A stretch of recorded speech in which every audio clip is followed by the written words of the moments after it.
Ney, vamos conversar um pouco a esse tempo, porque falando da igreja, porque eu, a igreja ela passa por um momento agora, como todas as áreas da sociedade, mas a igreja, eu falo igreja porque entra instituição nesse negócio, né, da situação, de como ela está se preparando naturalmente, porque é um fato novo para ela, para daqui uns dias, quando essa pandemia passar.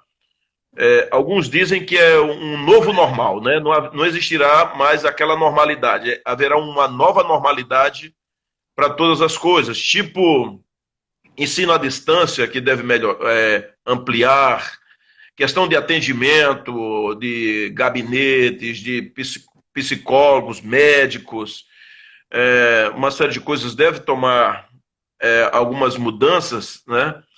E até a maneira como as pessoas enxergarão para frente. Mas como é que você vê nesse negócio todo, Ney? Assim, qual tem sido a discussão sua com os pastores em relação ao comportamento que certamente a igreja tomará como rumo? Ela continuará na mesma pegada ou vai mudar? Porque a gente está falando de igreja de Jesus Cristo, a igreja lavada no sangue de Jesus, que essa é aquela igreja que se espalha invisivelmente e visivelmente, e a igreja instituição. São coisas parecidas, mas diferentes, né? É, Como, é que, como tem sido a discussão nesse âmbito? é, bem, começaria por primeiro agradecer a oportunidade de poder participar desse momento aí com a Igreja Aldeia e com os que estão acompanhando aí essa live. Mas começaria dizendo, pastor Marcos, que nós estamos descobrindo algumas coisas novas e estamos exercitando algumas coisas que teoricamente não são novidades para nós, mas que acabam se manifestando de forma diferente. Então, essa situação absolutamente inimaginável que a gente está vivendo, isso que ninguém esperava, ninguém sonharia. Eu tenho comentado que se há 3 meses atrás alguém dissesse que o mundo passaria por uma situação dessa, esse cara seria internado na hora com camisa de força, né? Só um louco Exato. para imaginar uma coisa dessa.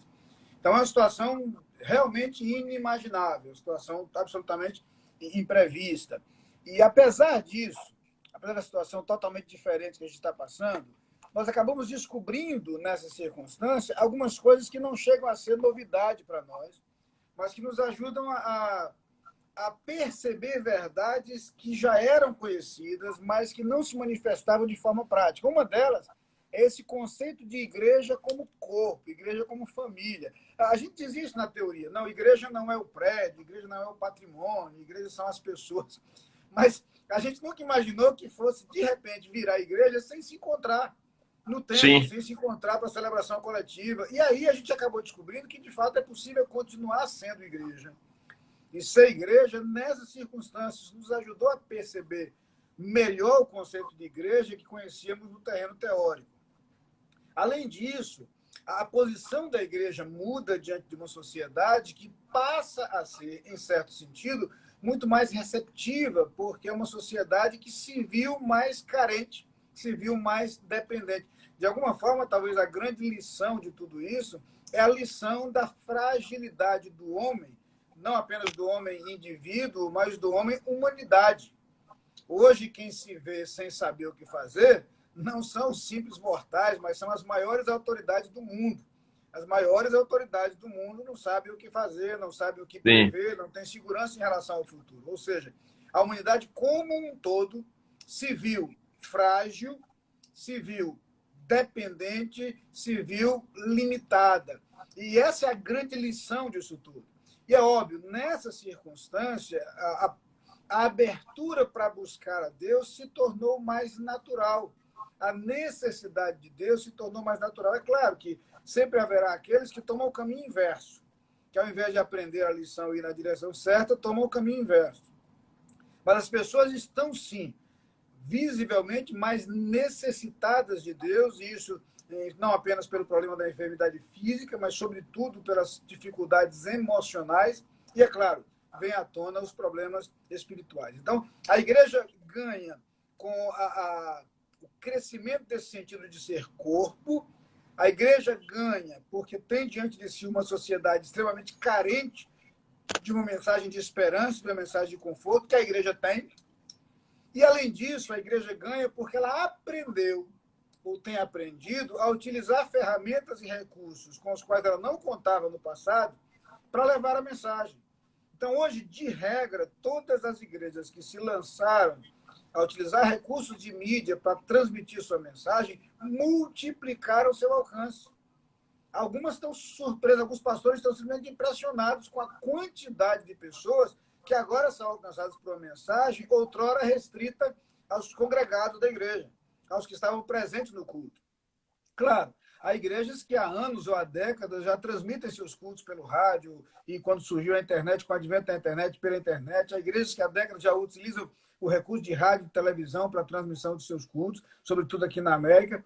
Mas a verdade é que a internet abriu um leque de possibilidades que passou a ser explorado com muito mais intensidade a partir dessa necessidade que gerou uma oportunidade. Bem, eu estou falando sobre isso para tentar chegar na pergunta que você colocou. O cenário atual é este. Diante desse cenário, o que prevê para amanhã? O que vai acontecer quando voltarmos, e você falou muito bem, quando voltarmos à normalidade, mas essa nova normalidade não será nem de longe a normalidade que tínhamos há meses atrás. Nessa nova normalidade, nós teremos crescido em alguns conceitos essenciais da vida da igreja, como o conceito de corpo, teremos crescido na utilização de recursos, sobretudo recursos de mídia, como forma de proclamação do evangelho, e, se formos sábios, teremos crescido na comunicação dessa mensagem de esperança e de alegria para um mundo claramente extasiado e claramente assustado diante do que tem acontecido. Então, a igreja tem todas as possibilidades de usar esse momento para crescimento e para expansão. Cresce o seu conceito de corpo, hoje muito mais fortalecido, muito mais consolidado. Cresce o uso de recursos de comunicação dos quais a igreja já dispunha, mas de regra não explorava tanto. E cresce no espaço ocupado pela igreja no mundo, por ser a igreja a detentora de uma mensagem capaz de trazer esperança, capaz de trazer alegria, capaz de trazer paz e capaz de trazer transformação num cenário extremamente carente de tudo isso. Então, acaba surgindo para a igreja uma grande oportunidade. Se há esse processo de crescimento ao longo dessa fase, o que virá depois? Algumas coisas, algumas perguntas, pastor, a gente não tem resposta ainda. Certo? Sim, é verdade. Uma delas é quando é que nós voltaremos a essa normalidade? Quando entramos nessa de quarentena, ninguém sabia o que seria 2 semanas, 3 semanas, 1 mês, 4 semanas. Nessa brincadeira já vamos aí com 2 meses praticamente, numa situação totalmente atípica e anômala. Quando voltaremos? Não sabemos. Isso vai variar de país para país, e até dentro do mesmo país, de estado para estado, dentro do estado, de cidade para cidade. A gente está vendo isso aqui na Flórida, como algumas regiões têm mais casos do que outras regiões, há partes do estado onde a quarentena já tem cedido, há outras partes onde isso não aconteceu, ou seja, então é absolutamente imprevisível quando nós voltaríamos a essa normalidade. E outra dúvida, o que acontecerá com o comportamento das pessoas a partir dessa nova normalidade? Há uma grande pergunta. Será que as pessoas se sentirão tão saudosas da celebração coletiva que na hora que a igreja abre suas portas, ela vai ter muito mais gente do que tinha no passado? Ou seja, as pessoas que descobriram a igreja pela internet, elas vão passar a congregar? Ou será que acontecerá o oposto? As pessoas continuarão com medo do contato físico e demorarão muito para aceitar a ideia de estar em aglomerações. Pode-se acrescentar ainda? Ou surgirá uma nova modalidade, as pessoas descobriram que podem acompanhar todos os cultos em casa e, portanto, não há necessidade de ir ao templo. O que vai acontecer a partir daí? E todos os desdobramentos que surgem. Quando a gente pensa em gestão eclesiástica, e aí voltando para a igreja, instituição, vem a questão do sustento da igreja. Sim. Ainda essa semana, eu tive uma reunião com o pastor Carlos Telles, é um cubano, pastor de uma grande igreja hispana, que tem sediado nossa missão ali em Miami, a Igreja Bautista em Coral Park, na igreja hispana. E eu conversava com ele, ele me disse o seguinte: pastor, a receita financeira da igreja está absolutamente normal. Nós passamos 2 semanas com uma queda na receita, mas isso já se normalizou. As pessoas têm sido tão fiéis nos dias das ofertas, com a entrega online, como eram quando vinham para o culto. É possível que alguns tenham deixado de contribuir, é possível, mas é possível também que outros que nem conheciam a igreja tenham descoberto a igreja pela internet e passaram a contribuir. Então, ou seja, ainda há, pastor, eu estou tentando, acho que eu falei demais, tentando ser sucinto, mas resumir, ainda há algumas certezas e algumas incertezas em relação a esse novo momento que virá aí pela frente. Não sei se a gente teria condição de avançar, mas tentando resumir, seria essa a resposta que eu teria para a pergunta que você levantou. Porque quando nós pensamos, por exemplo, né, talvez, hoje estimula-se, calcula-se que há um número enorme, né, de alguns milhões, inclusive, algumas pessoas que a gente chama de desigrejados, que não configura-se nos que apostataram, no que negaram a fé, mas eles não suportaram mais igrejas, encontraram uma série de situações que criaram grupos e hoje vivem nas suas casas, são isolados, ou compartilham, mas não se juntam para a celebração da ceia. Às vezes o batismo acontece entre eles, ou às vezes nem acontece, mas eles continuam afirmando Jesus como Senhor e Salvador.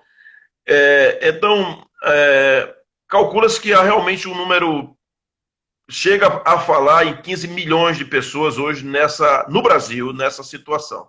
Né? Desigrejadas. São chamados desigrejados, né? Que para algumas igrejas são chamados de desviados, né? Mas aí a questão que isso é uma polêmica, porque o fato do indivíduo sair de uma igreja, ele pode ser que esteja desviado da instituição, mas não esteja desviado de Jesus. Então, eu não sei se isso também, Ney, fará com que algumas dessas pessoas elas tenham a curiosidade de dizer, não, nós estávamos certos, ou se também elas desejarão congregar, porque eu acho que o modelo de congregação, a gente está falando aí, você falou de receita de igreja, mas também precisa pensar nos tamanhos, nos templos, porque todas as igrejas, de uma certa forma, vinham trabalhando para aumentar seus templos, uma vez que tem chegado muita gente nas igrejas, né? E se isso muda, quer dizer, se o dinheiro dessa receita que entra, se ele será canalizado muito mais para uma nova modalidade de missões, de cultos com tecnologia elevada, especialmente que eu falo na questão da comunicação, de câmeras, de internet de banda larga, de tráfego de informações rápidas, né? Ou se realmente isso as pessoas, porque algumas pessoas têm uma resistência muito grande nessa mudança e alguns não foram pegos de surpresa, alguns, porque já vinham investindo nessa questão. E eu não estou falando necessariamente dos pastores televisivos, mas eu falo de algumas igrejas que a gente conhece bem, tem mais na parte do sul-sudeste. Elas são menos aqui no Nordeste, né? Mas pode ser que ocorra isso, né? Eu não acho que as pessoas que amam, que gostam de congregar, vão se tornar pessoas desigrejadas, mas elas quererão participar de igrejas a partir de, talvez, desse modelo que está agora, que eu acho que ele vai ampliar, mas que também vai bater a sede, a fome de um dia voltar para a grande nave, para o templo, para adorado. Concorda? Olha, eu acredito que, você mencionei, há o risco de as pessoas se acomodarem. Esse risco existe. Mas há igrejas que há 30 anos, e posso pegar como exemplo a Capunga, porque eu passei por lá, mas eu acho que há 30 anos ou mais a Capunga transmite os cultos pelo rádio, todos os cultos, manhã e noite, e isso não impediu que a igreja fosse bem frequentada todos esses anos. As pessoas não deixaram de ir para a igreja porque podiam acompanhar o culto pelo rádio. Também há muito tempo os cultos passaram a ser transmitidos também pela internet, talvez há uns 20 anos. Ou seja, na verdade, eu não sou tão pessimista a ponto de achar que a acomodação das pessoas as tirará da igreja. Eu prefiro ter uma postura mais otimista, baseada, primeiro, no fato de que nós estamos, de regra, sentindo falta do convívio, sentindo Sim, falta do aconchego, sentindo falta da comunhão. E minha esperança é que isso realmente nos produza esse efeito. Produza esse efeito. Por outro lado, a igreja está alcançando não só esse grande volume de desigrejados que há, mas a igreja está alcançando pessoas que não eram crentes, que sim. não iam à igreja, que não ouviam a mensagem e que acabaram tendo acesso a uma imagem de igreja diferente. Hoje elas veem uma igreja que tem uma mensagem, uma igreja Isso. que transmite esperança, uma igreja que traz alegria, uma igreja que traz equilíbrio, uma igreja que traz estabilidade para a vida de alguém. As pessoas estão percebendo, e aí vem o nosso lado otimista como pregadores do evangelho, que o evangelho tem as respostas que o mundo mais precisa. É E essa verdade. percepção, eu não tenho dúvida, essa percepção atrairá pessoas para a igreja. O número de pessoas hoje acompanhando os nossos cultos ou as nossas transmissões, que sejam, que não eram de igreja, é grande. É Então, grande. eu diria, pastor, que para mim é a grande incógnita. Como estarão Sim. os nossos tempos? Eu acredito que, no primeiro momento, nossos tempos demorarão para ser cheios novamente. Haverá um percentual de pessoas que terá medo de se congregar por conta do medo de contágio. Ninguém vai decretar de um dia para o outro. A partir de hoje, ninguém mais contrai corona, está todo mundo curado, a doença não existe mais. Não existe isso. Haverá um processo. E ao longo desse processo, claro, pessoas idosas, pessoas de grupo de risco evitarão estar na igreja. Se estiverem na igreja, terão que seguir certas restrições, certos cuidados. Ou seja, haverá um processo lento de retomada.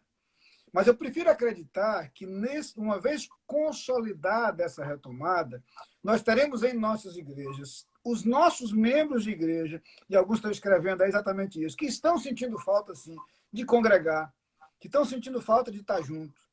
E eu acho que isso é o normal.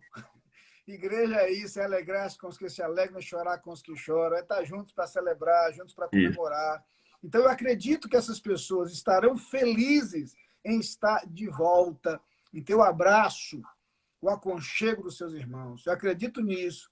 E acredito que há também um volume significativo de pessoas que hoje estão conhecendo o Evangelho, graças a essa saturação da comunicação do Evangelho pelas mídias sociais. Nós estamos tendo uma oportunidade que não tínhamos antes, temos aproveitado essa oportunidade como não aproveitávamos antes, e aí é muito bom poder acreditar que isso redundará num crescimento. O que nós descobrimos, como eu falei, ao descobrir que igreja é corpo e não patrimônio, é provável que um dos efeitos, um dos desdobramentos disso é que a gente passe a valorizar menos o patrimônio e mais as pessoas. O que é um problema crônico em algumas igrejas, né? A gente tende a valorizar muito o patrimônio e menos as pessoas. Eu acho que talvez a gente seja curado desse mal. Porque nós acabamos descobrindo que o patrimônio é meio, é instrumento. Sim, Nosso fim são as pessoas. Nosso negócio é gente. Nosso negócio é gente. É levar o exatamente. evangelho para as pessoas. E a igreja hoje foi mais despertada para isso. Eu acho que isso é positivo. Então, eu acredito, pastor, que a gente pode, sim, sair de todo esse processo com um resultado extremamente positivo. No uso de recursos de mídia que multiplicam o nosso alcance, no alcance de pessoas que não eram alcançadas, não seriam alcançadas de outra forma, e também no crescimento de nossa unidade como corpo, nosso senso de pertença, nosso senso de ser família. Por incrível que pareça, e esse talvez fosse o nosso grande medo no início, nossa comunhão não foi enfraquecida. Ela tem sido, de alguma forma, fortalecida pelas Verdade. oportunidades de interação que tem sido possível. Estou aqui acompanhando, de vez em quando eu consigo enxergar ali algumas pessoas que entram aí, que coisa boa, pastor Ailton, pastor Loreto, meu amigão, gente aí que está entrando aí, é cantora, perdi o nome ali, mas gente que está entrando aí, feliz de poder, de alguma forma, ter contato com essa turma. Esse senso de comunhão, de família, que a gente está percebendo hoje muito vivo, a despeito de todas as distâncias. Isso eu acho que é muito positivo. Ô, Ney, eu acho que também vai surgir uma geração grande de pessoas que vão empobrecer. Por exemplo, o Brasil tem hoje uma quantidade de pobres bem elevada, tem 12 milhões de pessoas desempregadas, e eu, no meu cálculo, esse negócio pode dobrar. Também eu acho que a igreja ela será essa comunidade terapêutica, já é, né? Mas de se preparar para receber muita gente fraturada, né? Muita gente de luto, gente que era ateu deixou de ser ateu, gente que vem realmente se lançando aos pés de Cristo. Eu estou caminhando todos os dias com 3 pessoas, nenhuma delas são evangélicas. E o que eu percebo é a sede que elas estão tendo de prestar atenção na nossa conversa, do que eu vou falando todo dia, né? Das coisas de Jesus. Ontem tinha um deles que estava aniversariando, nós paramos no meio da rua, eu orei por ele, e depois a esposa falou, que ela é uma médica, falou assim, eu quero falar depois com você, e estão assim ávidos, sedentos, e eles o tempo todo elogiando, falando assim, vocês estão certos, né? E então eu acho que isso vai acontecer. Tem gente que está se convertendo pelas redes sociais, né? De vez em quando aqui um líder fala isso, né? Olha, uma pessoa se converteu, alguém voltou, e a gente tem tido uma assistência incrível. Eu tenho dado mais gabinetes agora, talvez, do que antes, por tudo pelo sistema online.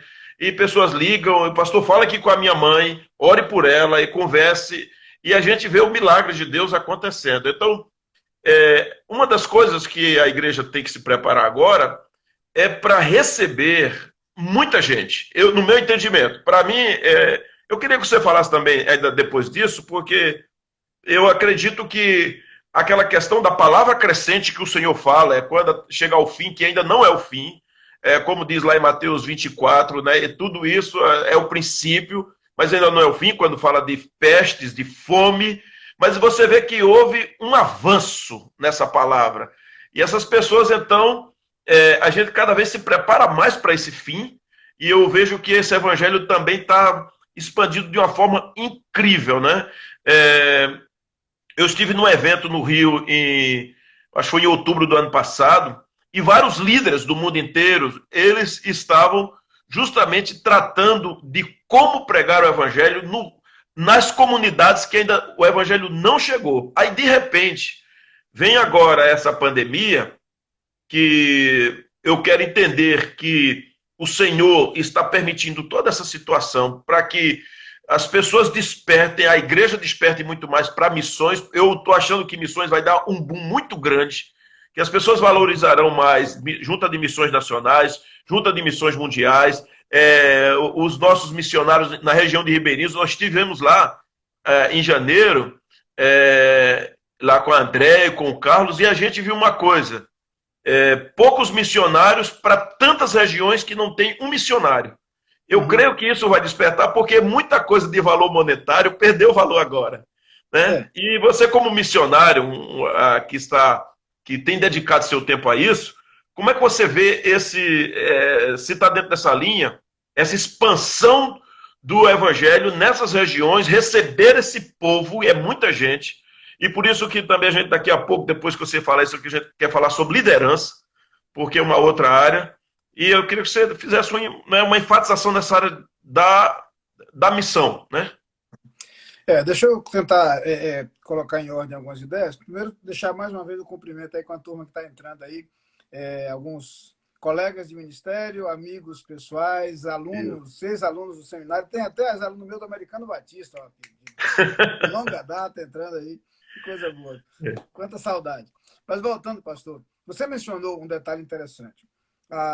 O problema da enfermidade em si, da doença, da Covid-19, na verdade, tem grandes desdobramentos pelo modo como o mundo está lidando com a situação. E um dos desdobramentos é na questão econômica. Então, as carências são muito grandes e elas vão crescer muito. Vão crescer muito. Aqui na América do Norte, nós já temos atuado 2 vezes por semana, nossa igreja entrega 250, 300, 350, 400 cestas. Tenho visto. Para pessoas. Tem trabalhado muito. Ontem mesmo foi dia de fazer isso. Ou seja, na verdade, já tem a ver. Até porque aqui na América é um detalhe interessante. Como não existe a cobertura das leis trabalhistas, o desemprego é muito baixo, mas o indivíduo só ganha se trabalha. Então, na hora que o patrão manda o empregado para casa, ele está liberado, mas o patrão também está liberado de pagá-lo. Ele não trabalha, mas também não recebe. No Pois é. Brasil, quando acontece a situação dessa, o empregado vai para casa, o empregado está numa boa. O patrão é que vai se arrebentar lá na frente, porque ele vai ter que pagar para um empregado quando o negócio dele não está faturando nada. Parou tudo e ele vai ter que manter o Zerou. seu. Em algum momento vai quebrar esse negócio, vai faltar. Ou seja, a gente sabe que vai haver muito desdobramento na parte econômica e muito sofrimento nessa área. Paralelamente, nós também teremos muitos problemas relacionais. Alguém entrou agora há pouco do Canadá, eu queria comentar, estava falando com um pastor lá no Canadá, e está na nossa área de atuação também, por ser América do Norte, e lá no Canadá os dados já dão conta de um aumento de mais de 30% nos registros de casos de violência doméstica. Ou seja, enclausurados dentro de casa por causa da quarentena, os membros da família têm tido muito mais atritos, muito mais Sim. dificuldades, os relacionamentos estão sofrendo muito com isso. E aí, o que você mencionou, muitas doenças emocionais têm vindo de forma direta ou de forma indireta por conta dessa situação toda. E nós, igrejas, nós, pastores, estamos lidando com isso e continuaremos lidando com isso. Nós lidamos com pessoas que tiveram perdas na família, perdas por morte, realmente, lidaremos com pessoas que vivem conflitos de relacionamento que tendem a se agravar, lidamos com pessoas que vivem situações difíceis por limitações financeiras, e o que vem daí, alguém já disse que na casa onde falta pão, todos brigam e ninguém tem razão. Né? É difícil manter um relacionamento saudável e agradável quando há necessidades básicas. Ou seja, nós teremos que lidar com tudo isso. E a igreja precisa estar pronta para ser uma resposta. Nossa mensagem é uma resposta de esperança para pessoas que estão angustiadas. Nossa Amém. mensagem é uma mensagem de paz para pessoas que vivem a ansiedade. Nossa mensagem tem que ser também uma mensagem de amor para pessoas que lidam com necessidades. Então, a igreja precisa apresentar essa resposta. E é óbvio, aí vai naquilo que você mencionou, a oportunidade para a expansão missionária hoje é gigantesca. Multiplicamos nossos recursos de comunicação através do uso da mídia, conseguimos chegar muito mais longe, conseguimos alcançar muito mais. Por outro lado, nós temos pessoas muito mais receptivas à mensagem, mais receptivas à palavra, mas, é claro, isso lida também com uma limitação na questão financeira, no terreno financeiro. Nossa Junta de Missões Mundiais da Convenção Batista Brasileira está lidando com um grande desafio. Março é o mês da campanha de missões mundiais. E justamente no mês de março tudo parou. Então, é óbvio, a gente hoje tem tentado conscientizar as igrejas que as necessidades permanecem, os projetos permanecem, o trabalho missionário no mundo todo permanece. Nossa junta tem hoje mais de 1.800 missionários espalhados em 86 países do mundo. E esse trabalho continua. Uma informação que eu conversei com o pastor João Marcos, nosso diretor executivo, desse universo de missionários espalhados por todos esses países do mundo, 86 países do mundo, nenhum voltou por conta da enfermidade e ninguém contraiu a enfermidade até o momento. Não existe registro nenhum missionário que tenha contraído o coronavírus. Se ampliarmos para os familiares, nós vamos aí para o universo de 10 mil pessoas, a notícia é a mesma. Então, Deus tem sido muito bondoso e cuidadoso para com os missionários dos batistas brasileiros espalhados pelo mundo. Mas é óbvio, o desafio de levar esta mensagem a essas pessoas e manter esse trabalho em tempos financeiros difíceis é um desafio maior. E nós contamos exatamente com a fidelidade do povo de Deus. Hoje mesmo eu conversava com o pastor de nossa igreja aqui, pastor Silaí, sobre o nosso orfanato no Haiti, que trabalha com parceria da igreja aqui, de uma igreja em Brasília e da Junta de Missões Mundiais. No Haiti. No Haiti, um orfanato lá, um trabalho lindíssimo, maravilhoso. E hoje nossas crianças lá estão bem protegidas e bem alimentadas, mas o orfanato é um oásis em meio a tanta pobreza e tanta miséria que há naquele país, onde não há estrutura. E o vírus também chegou a Haiti, o que nos preocupa muito, por conta da estrutura lá extremamente limitada e precária no país pobre como aquele. Mas, ou seja, os desafios missionários são muito grandes. Os desafios missionários são gigantescos. Mas a igreja precisa hoje ter em mente, primeiro, que na sua comunidade ela precisa ser uma mensagem de esperança, de alento e de estabilidade. No seu universo de alcance, ela precisa trazer a mensagem de salvação em Cristo Jesus para pessoas que estão hoje naturalmente mais receptivas a essa mensagem. Mas ela precisa ampliar a sua visão para o mundo e entender que esse tem que ser também um tempo de avanço missionário. Deus está nos dando a oportunidade de avançar com a obra missionária em todo o mundo. E não tenha dúvida, nós teremos essa parte da história como um registro de avanço da obra missionária e da evangelização em todo o mundo. E o Brasil desempenha um papel importantíssimo nisso. A Junta de Missões Mundiais da Convenção Batista Brasileira já é a segunda maior agência missionária batista do mundo, atrás apenas da junta que começou o trabalho no Brasil, que é a Junta Americana, International Mission Board, né? Nossa mãe, a mãe do trabalho batista brasileiro. Basicamente, são as maiores agências missionárias batistas do mundo. Isso é motivo de orgulho, de satisfação, mas é preciso perceber o desafio que a junta tem para manter esse trabalho em 86 países do mundo com o dólar pipocando e crescendo 30% ao ano.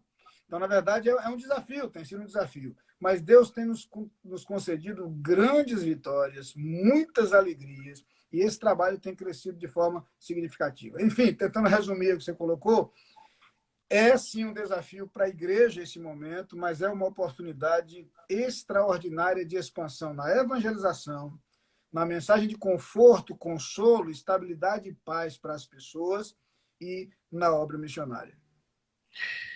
Ô Ney, exatamente, maravilha essa questão das missões, da visão ampliada. Eu acho que é um despertar. Tem muitos pastores aqui nos ouvindo, né, para todos nós estarmos bem atentos a isso, né, desse cuidado, desse zelo com missões, daquele compromisso que a gente tem.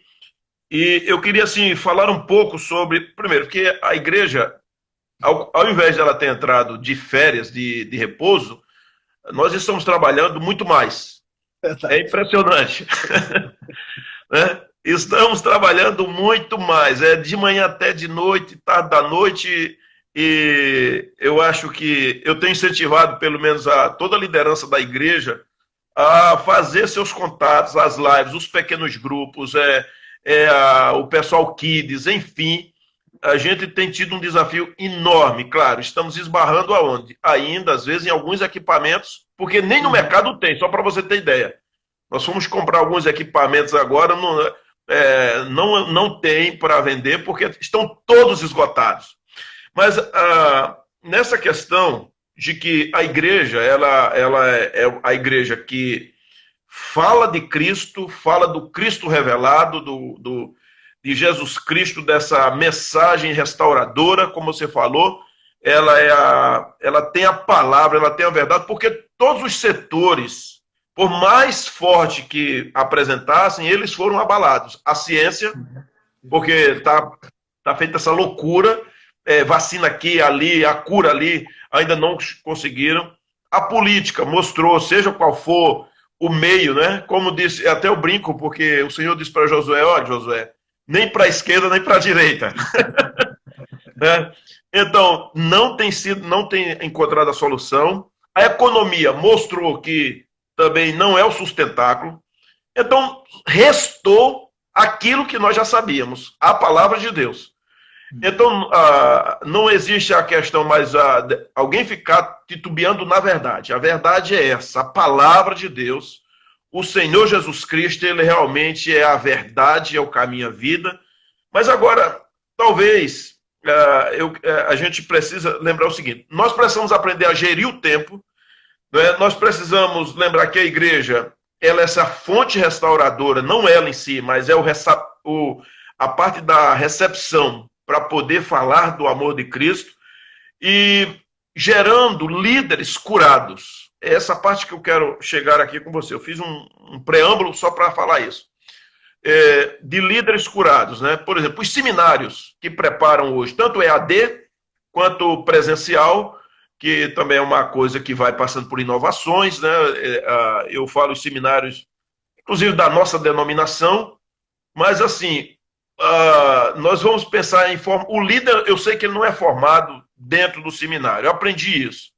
de uma certa forma mas a vocação não. Ele pode até ter a formação lá, mas eu tive a grata alegria de ser seu aluno. Estava hoje falando com um aluno do seminário da nossa igreja, eu falei assim, olha gente, como era bom estudar com o Ney Ladeia, porque era 10 da noite e ele não estava cansado. Ele estava lá arrebentado, mas não dava sinal de cansado. Então a gente não queria perder a aula, assistia até o último minuto com o Ney. E eu saía de lá para a aldeia, mas eu saía muito feliz porque você dava aula, mas você dava aula com paixão missionária. Você dava aula com paixão de Bíblia. Né? Quando falava de teologia sistemática, quando falava... então a gente saía apaixonado mais ainda pela palavra. E eu acho que também, em algumas situações, todos os seminários, nessa questão de formação de líderes, e as igrejas terão que rever muito a questão, e nós, como pastores, de tratar profundamente liderança curada. Não é isso? O desafio de trabalhar liderança é muito grande. Eu digo que eu trabalho diretamente com pastores aqui. Você mencionou a questão da agenda. De fato, a agenda ficou mais puxada depois desse negócio. Certo? Por incrível que pareça, o ritmo de atividade tem sido muito intenso. No início do ano, desde o ano passado, a gente tem um grupo de WhatsApp de leitores da Bíblia. Um grupo que lê a Bíblia, e a gente criou um grupo de WhatsApp para comentar a leitura do dia. A gente segue um plano de leitura e comenta no WhatsApp. E fizemos isso de janeiro a dezembro do ano passado, lemos a Bíblia toda. Esse ano a gente começou a fazer de novo, só que aí acho que eu achei pouco, estava querendo arranjar sarna para me coçar, e eu decidi que a cada dia eu gravaria uma reflexão de 4 minutos sobre a leitura daquele dia. E aí passei a gravar desde 1º de janeiro até agora, já vão aí 120, mais são 130 reflexões gravadas, sempre de 4 minutos sobre aquele tema do dia, a leitura do dia. Mais recentemente, minha filha e meu genro estão morando comigo aqui, eles conseguiram me convencer a fazer essa reflexão, não em áudio, mas em vídeo. E eu passei, então, a fazer, e aí eles mesmo fizeram um Instagram para mim, eles aqui administram, e aí passaram a postar também. Então, nessa brincadeira, eu tenho diariamente que gravar, isso de domingo a domingo, todos os dias da semana, uma reflexão sobre a leitura do dia, a leitura que saiu naquele dia, dentro do plano de leitura bíblica. Isso, além da atividade da igreja, eu sou vice-presidente da PIB Flórida, que é uma igreja grande aqui no sul da Flórida, e como muitos já sabem, começamos em novembro uma igreja em Miami também. Então, estamos com essa igreja. Mas isso, na verdade, nem é a minha atividade principal. Eu sou atualmente diretor executivo da Ordem dos Pastores Batistas Brasileiros da América do Norte e também da Associação de Igrejas Batistas Brasileiras da América do Norte. Então, meu trabalho sempre foi com todas as igrejas e pastores batistas brasileiros no continente norte-americano, Estados Unidos e Canadá.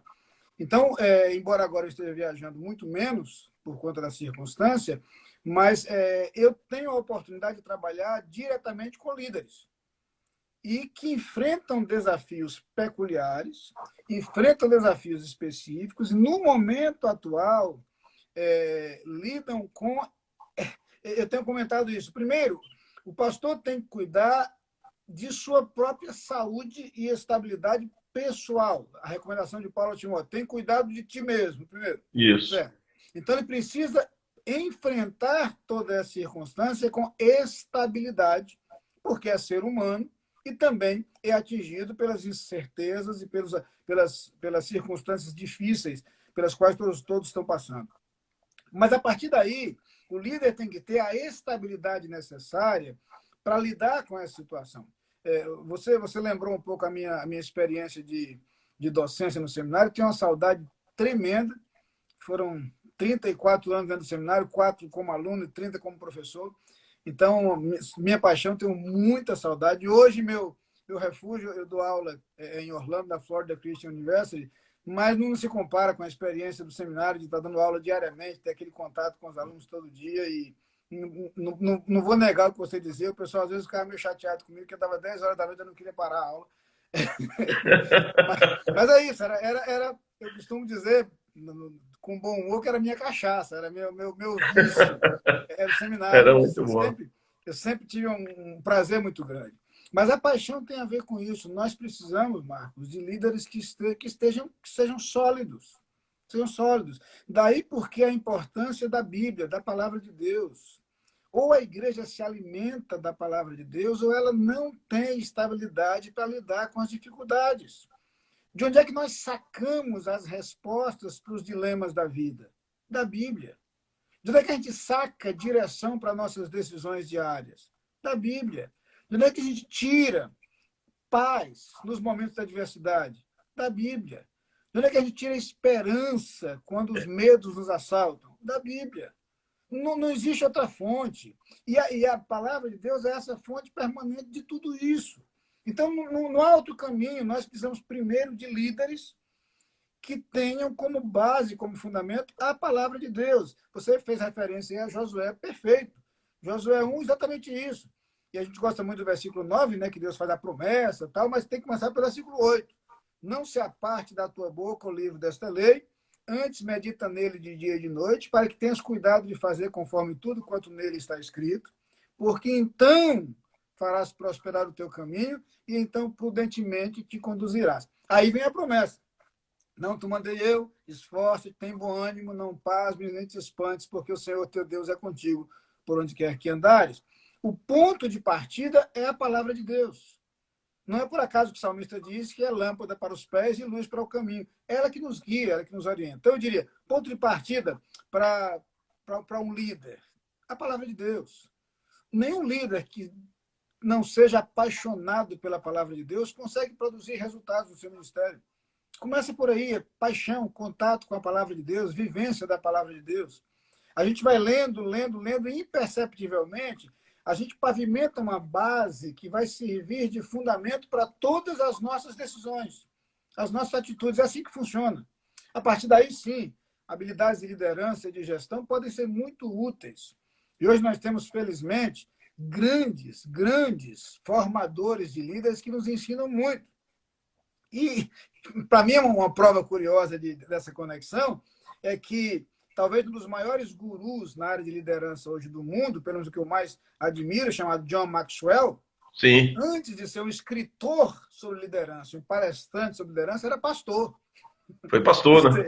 A base está aí. Na verdade, ele acabou deixando um pouco do ministério pastoral de igreja local para se dedicar à formação de líderes. Mas ele é pastor, é basicamente pastor. Então, existem ferramentas de liderança que vão ser muito úteis. E hoje, eu acho que como líderes, precisamos conversar sobre isso. E a gente tem tido, de vez em quando, através de ferramentas como o Zoom, uma reunião com os pastores aqui da América. E eu sei que a Ordem dos Pastores tem feito isso no Brasil também. Vamos trocar ideias, vamos compartilhar, vamos trazer alguém que entenda um pouco mais para dividir uma coisa com a gente. Vamos ver o que pode ser útil, vamos aprender uns com os outros. É tempo de descoberta, é tempo de aprendizado, é tempo de aperfeiçoamento. E aí, cumprimentando o pessoal aí que está entrando. Tá cheio de gente aí, viu? Tá cheio de gente aí, só lhe cumprimentando. Cheio de É gente muita entrando gente. aí. Até a Alice está aí, viu? Pois é. Então, na verdade, já que você tocou nesse ponto, Marcos, eu acredito que nós precisamos muito investir em nossa liderança. Porque é justamente essa liderança que vai servir de base para os liderados. Ovelhas sem pastor têm muita dificuldade para acertar o caminho. E conhece a expressão bíblica é essa: ferirei o pastor e as ovelhas ficarão dispersas. Nós precisamos investir nos líderes. Nossos seminários têm um papel fundamental. E eu várias vezes já manifestei isso. Eu sou muito grato a Deus pela visão dos primeiros missionários que foram para o Brasil, missionários batistas, no final do século XIX ainda. Isso. E foram com essa visão. Ali estabeleceram, e o gigante Salomão Ginsburg, eu acho que aquele homem, lê a história daquele fantástico, homem, né? O homem parecia que era onisciente. No cavalo. O que o homem fez em tanto lugar diferente do Brasil, parece que o camarada viveu 200 anos, é impressionante. Mas o gigante Salomão Ginsburg, que fundou o nosso seminário, hoje o seminário mais antigo, o seminário batista evangélico mais antigo da América Latina. Então, é uma história belíssima, belíssima. Por quê? Porque aqueles que plantaram a semente do evangelho no Brasil entenderam que a formação de líderes era parte da obra missionária. Não se faz obra missionária sem formação de líderes. Formação de líderes é parte disso, é parte da visão missionária. Então, nós precisamos disso, precisamos dar esse apoio, esse suporte também para a formação de líderes que sejam capazes, que sejam bíblicos, que sejam apaixonados pela palavra de Deus e apaixonados por gente, e que aí possam refletir isso em seu trabalho e em seu ministério. Ou seja, eu acredito, pastor Marcos, e essa é uma das grandes paixões da minha vida, que nós precisamos investir na formação e no desenvolvimento de líderes. Esse é o caminho. Até porque foi esse o método ensinado por nosso mestre maior. Ele nada mais fez do que isso. Pegou um pessoal extremamente limitado e transformou aqueles homens em líderes que mudaram a história da humanidade. Então, formação de líderes era o foco de Jesus. Era a prioridade de Jesus. E a gente não pode caminhar de forma diferente. Amém. Ney, palavra maravilhosa, extraordinária, enriquecedora. A gente tem aí uns 6 minutos, queria que você falasse um pouco da família. A gente falou da formação do líder, da saúde do líder, e é uma coisa que está a necessidade de crescimento, de amadurecimento. Mas as famílias, você falou um pouco aí da questão do Canadá, até tem uma família aqui do Canadá que está assistindo, agora disse que precisa ter um aibal lá no Canadá. Ney vai aí montar. A distância, pronto, vamos fazer isso. Tá mais perto, né? Vamos lá. Faz aí um resumo, porque a gente tem aí uns 7 minutos, 6, sobre a questão da família, né? Como agora, porque eu quero entender que as famílias estão se unindo, que as famílias também estão sendo tratadas nesse período agora. É um tempo de conversa, de oração. Eu tenho a oportunidade de estar orando com meus filhos mais, de conversar com eles, lendo a Bíblia. E muita gente tem mostrado isso. Eu acho que é uma coisa fantástica, né? Todas as casas, eu quero entender que estão entrando nesse processo. Mas depois disso, as famílias precisam continuar se fortalecendo para que haja líderes saudáveis. Concorda? Olha, é chover no molhado falar da importância da base da família para a vida cristã e particularmente para a vida do líder. Mas eu quero lembrar o seguinte, um dos principais papéis da família, de acordo com as Escrituras, é a transmissão do conhecimento da experiência de Deus. A Bíblia mostra claramente que o projeto de Deus era isso. Está lá em Deuteronômio, já no capítulo 6. Deus estabelece as suas palavras, as palavras estão no nosso coração e elas são inculcadas aos nossos filhos e faladas em cada momento e em cada oportunidade, em cada experiência da vida e em cada circunstância da vida. A transmissão da palavra de Deus de pai para filho é algo essencial à saúde e à esperança das futuras gerações. O salmista fala sobre isso. Nós não encobriremos aos nossos filhos o que ouvimos, as maravilhas do Senhor. Nós passaremos às vindouras gerações. E é curioso que explicitamente o texto diz que as novas gerações passarão às outras gerações. Essa é a proposta de Deus. Nenhum ambiente será mais adequado à transmissão do conceito de Deus como a família. Nada substituirá o papel da família nisso, nada, não adianta. E do mesmo jeito que a gente percebe o resultado efetivo desse trabalho, a gente também percebe os efeitos desastrosos do passar das gerações quando isso não acontece. Basta ler o livro dos Juízes. As gerações antecedentes não passaram para as novas gerações o conhecimento de Deus, as verdades do Senhor. Isso. E o povo passou a ser influenciado por outros povos, por outras culturas, por outros conceitos, por outras teologias. E isso causou destruição, sofrimento, muito sofrimento. As pessoas perderam referencial. O texto de Juízes, no comecinho e no final, repete a mesma frase. Cada um fazia o que queria, o que dava na telha, o que vinha em sua mente. Triste Faltavam aquele referenciais. E a nossa sociedade, Marcos, é uma sociedade carente de referenciais. Essa é a grande tristeza, a grande dor de nossa sociedade, a falta de referenciais. Eu gosto muito de fazer referência a uma frase fantástica, escrita 100 anos atrás, por um escritor inglês chamado Savage Landor. E ele disse o seguinte: quando homens pequenos projetam sombras grandes, é sinal de que o sol está se pondo. Quando o homem pequeno, Quando homens pequenos projetam sombras grandes, sim, é sinal de que o sol está se pondo. E, para mim, isso é extraordinário. Quando pessoas pequenas, quando pessoas que não têm o que dar, servem de referencial para a nossa geração, é porque o sol está se pondo. E eu me lembro sim. muito que quando, graças a Deus, estou muito longe disso há muitos anos, mas antigamente existia, não sei se existe, um negócio chamado Big Brother.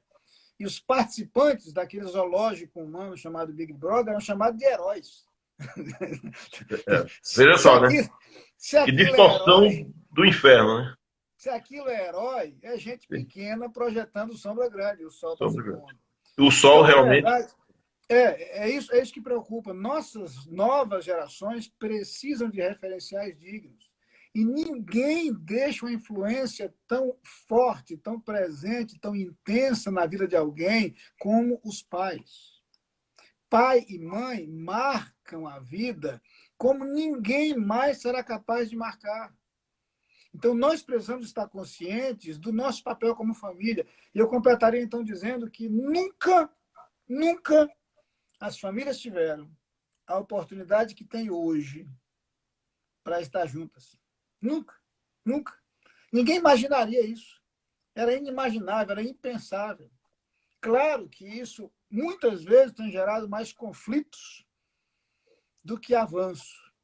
Sim. Mas se pensarmos bem, temos uma oportunidade maravilhosa para estar mais perto dos nossos filhos, para conviver com os nossos filhos e para ensinar o que os nossos filhos podem aprender e aperfeiçoar. Obrigado, Alice, por ter colocado a frase aí para quem quiser copiar. Foi. Essa Junto frase aí. Firmino.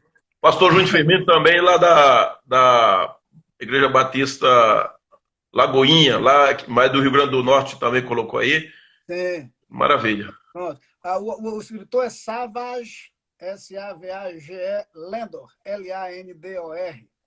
Certo? É um Ok. escritor em inglês. Escreveu, acho que, salvo engano, em 1921, por aí, cerca de 100 anos atrás. Ok. Maravilha. Mas, pastor, só resumindo, então, eu acredito que as famílias têm um papel importantíssimo e hoje tem uma oportunidade maravilhosa para transmitir a palavra de Deus. L-A-N-D-O-R. Já botou aí, ó. A Alice já botou aí. Só a correção aí é L-A-N-D-O-R. Ok, vamos lá. Pastor, a palavra está devolvida para você, que senão eu vou falar a noite toda. Senão eu vou fazer igual aula sistemática. Eu vou querer parar. Ney, é o seguinte, hoje foi a primeira parte, viu? Daqui uns 15 dias você volta de novo. Como dizem os gringos aqui, it's up to you.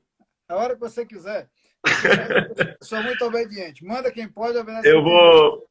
A Você gente combina, tem... planeja e me avisa. Muito bom. A gente vai encerrar agora, falta 2 minutos. 1 minuto. Eu queria que você fizesse uma oração. 1 minuto.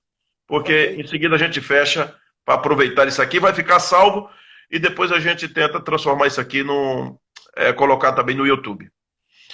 Vamos orar então? Pai querido, muito obrigado, Senhor, pela oportunidade de aprender em todas as circunstâncias da vida.